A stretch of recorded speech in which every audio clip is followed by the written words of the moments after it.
So millets అందుకే ప్రపంచవ్యాప్తంగా famous అయినాయి. యునైటెడ్ నేషన్స్ వాళ్ళు కూడా ఇవన్నీ ఇంటర్నేషనల్ డే ఆఫ్ మిలెట్స్ అని దాని ప్రపంచమంతా జరుపుకుంటా ఉంటారు. So millets super food.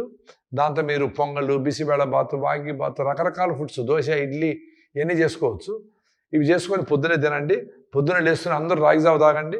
ఈ మిలెట్ ఫుడ్ బాగా తినేసి మధ్యాహ్నం మీకు ఆకలిస్తే సీజనల్ ఫ్రూట్స్ తినండి. ఈ సీజన్లో సీతాఫలంకాయలు బాగున్నాయి, కమలకాయలు ఉన్నాయి, ఆరెంజెస్. ఇంకో సీజన్లో పనసకాయలు ఉంటాయి. వీటికంటికి మందులు కొట్టరు.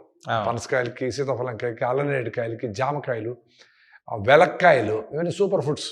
ఈ మధ్యాహ్నం తిని సాయంత్రం అర్లీగా డిన్నర్ మీరు 6 లోపల మీ పెద్దోళ్ళు తినే జొన్న రొట్టెలు కానీ, రాగి ముద్ద కానీ, రాగి రొట్టెలు కానీ, సజ్జలతో రొట్టెలు కానీ ఇలాంటివి చేసుకొని తింటే అద్భుతంగా 6 o'clockకి గూట్లో దీపం నోట్లో ముద్ద, 6 గంటలకంతా మీరు డిన్నర్ ఫినిష్ చేస్తే 2-3 రోజులు మీకు కొంచెం లేటుగా ఆకలి అనిపించిన నీళ్ళు తాగండి. తర్వాత మీ బాడీ బాగా అడ్జస్ట్ అయిపోయి మంచి నిద్ర వస్తుంది.